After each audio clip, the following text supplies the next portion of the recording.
Pada hari ini Bapak Ibu Saudara, kita boleh belajar bahwa di antara keinginan, kegagalan, dan pengharapan itu, kita diajak untuk melihat hidup dan iman percaya kita, betapa Tuhan terlibat secara langsung dan berkarya di dalam kehidupan kita pada masa kini, pada masa lalu, dan pada masa depan.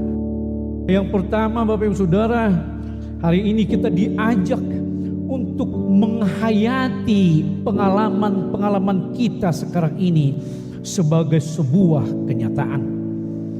Bahwa meskipun kita mengaku diri sebagai orang yang percaya, tidak otomatis semua impian dan cita-cita kita pasti terwujud. Kita diajak bagaimana beriman secara realistis yang berhadapan dengan kenyataan apa adanya. Iman Kristen sesungguhnya bukan hanya tentang soal mujizat dan hidup yang sukses. Orang beriman juga dapat tersandung dan jatuh. Bahwa berkat yang kita doakan dan kita mohonkan tidak otomatis sejalan dengan kehendak Tuhan. Iman Kristen ternyata bukan soal memperoleh kehidupan yang baik, tetapi juga soal daya tahan menghadapi tantangan di dalam kehidupan itu sendiri. Iman Kristen bukan hanya soal hasil akhir, tetapi juga soal bagaimana kita melalui seluruh prosesnya. Maka tidak perlu bersungut-sungut apabila permohonan kita tidak dikabulkan oleh Tuhan. Walaupun kita mengatakan sudah mengikut Tuhan dengan setia, kesalehan kita dan ketaatan kita tidak berbanding lurus dengan kehendak Allah di dalam hidup. Maka kita diajak untuk tidak mengukur kehendak Tuhan di dalam hidup berdasarkan ukuran-ukuran kita. Iman kita ternyata selalu berhadapan dengan risiko gagal. Itu sebabnya di dalam Filipi 2 ayat 12 Rasul Paulus mengatakan, karena itu tetaplah kerjakan keselamatanmu dengan takut dan gentar, karena Allah lah yang mengerjakan di dalam kamu baik kemauan maupun pekerjaan menurut kerelaannya. Yang kedua Bapak Ibu Saudara, menghayati masa lalu dengan ucapan syukur. Beriman bukan hanya tentang apa yang mau kita dapatkan, tetapi juga apa yang telah kita dapatkan. Menoleh sejenak ke masa lalu dengan ucapan syukur, itu berarti bahwa meskipun doa kita saat ini tidak terkabul, tetapi Tuhan dengan sangat nyata tidak pernah meninggalkan kita.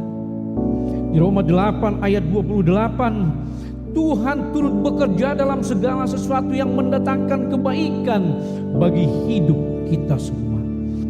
Bahwa di dalam hidup ini kita telah menerima banyak berkat, meskipun mungkin sebagian besar di antaranya jarang atau bahkan mungkin tidak pernah kita syukuri.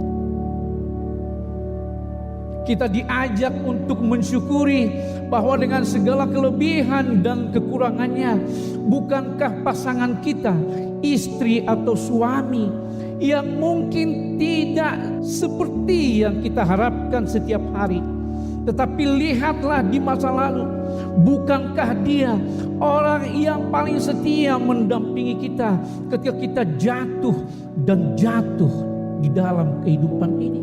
Maka kenapa kita tidak mensyukuri kehadirannya di antara segala kekurangannya?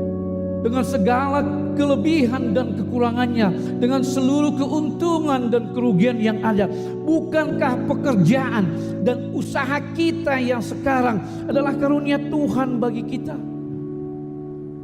Maka apabila saat-saat ini kita harus terpaksa menghadapi berbagai kesulitan, dan Tuhan ternyata sepertinya belum melepaskan kita dari kesulitan itu, mari mengingat di satu masa bahwa Tuhan telah mengaruniakan kita berbagai kemudahan meskipun kita menghadapi berbagai kesulitan.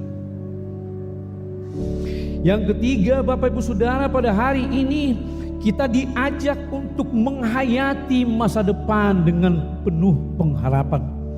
Bahwa di antara permohonan yang tidak terkabul itu saat ini, dan segala karunia yang telah kita terima di saat yang lalu, kita sekarang diarahkan kepada satu keyakinan bahwa Tuhan pasti sungguh-sungguh berkarya di dalam hidup kita. Maka kita diajak untuk tidak berputus asa, tetapi memelihara pengharapan kita menyongsong masa yang akan datang. Kita memelihara pengharapan karena dua hal. Yang pertama, kita yakin bahwa dengan caranya sendiri Tuhan akan mengabulkan permohonan kita pada suatu waktu yang tepat bagi Dia. Yang kedua, alasan kita untuk berpengharapan karena kita yakin bahwa sebagaimana Tuhan telah memberkati kita selama ini, meskipun kita seringkali tidak menyadarinya, Dia juga pasti akan memberkati kita di masa yang akan datang. Dan pengharapan kita semakin pasti karena Tuhan tidak pernah ingkar janji. Di dalam Ibrani 10 ayat 23 dikatakan, marilah kita berpegang teguh pada pengakuan tentang pengharapan kita, sebab Ia yang menjanjikannya adalah setia. Pengharapan kita sebagai orang Kristen akan menjadi pengharapan yang luar biasa. Sebab bukan hanya soal hidup ini saja kita berharap, tetapi juga soal hidup yang kekal. Itu sebabnya Rasul Paulus dalam 1 Korintus 15 ayat 19 berkata, jikalau kita hanya dalam hidup ini saja menaruh pengharapan pada Kristus, maka kita adalah orang-orang yang paling malang dari segala manusia. Bahwa di tengah berbagai kemunduran yang kita alami, bahwa sepanjang tahun ini kita terus hidup di tengah pandemi yang berkepanjangan, bahwa beberapa orang dari antara kita di tengah pandemi yang menyesakkan ini harus juga kehilangan orang-orang yang terkasih, kehilangan orang tua, kehilangan anak, kehilangan sanak saudara, kehilangan sahabat dan lain-lain. Bahwa di dalam hidup kita yang sekarang ini pencobaan masih terus kita hadapi, baik oleh karena kesalahan kita maupun karena orang lain. Kegagalan demi kegagalan oleh berbagai penyebab masih terus mampir di dalam hidup kita. Bahwa penyakit ini masih belum tersembuhkan hingga saat ini. Bahwa kekhawatiran itu selalu mampir oleh sebab-sebab dan rupa-rupa yang membuat kita cemas akan kehidupan kita sekarang ini. Tetapi kita tahu bahwa Allah turut bekerja dalam segala sesuatu yang mendatangkan kebaikan. Melewati itu semua, kita diajak untuk selalu memelihara pengharapan, sembari memegang teguh iman percaya kita bahwa segala sesuatu akan lebih baik, sebab kita tahu bahwa Tuhan senantiasa bersama kita. Mari meyakini sepenuhnya bahwa kegagalan bukanlah akhir dari segalanya. Doa dan permohonan yang kita panjatkan pasti terjawab suatu saat nanti.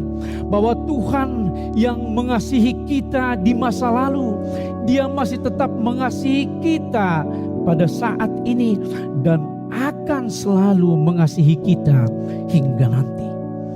Sebagaimana kita yakin bahwa setiap pagi matahari akan selalu menerangi bumi, meskipun kabut dan awan gelap kadang-kadang menutupinya, maka kita juga yakin bahwa Tuhan akan selalu setia mengasihi kita, meskipun dunia ini tak henti-hentinya mencobai kita. Jangan pernah kehilangan optimisme bahwa Tuhan akan ada di masa depan dan Dialah yang menuntun kita menuju ke sana. Karena firman Tuhan sendiri yang menjanjikan itu di dalam Amsal 23 ayat 18. Karena masa depan sungguh ada dan harapanmu tidak akan hilang. Time will heal. Allah menjadikan semuanya indah pada waktunya.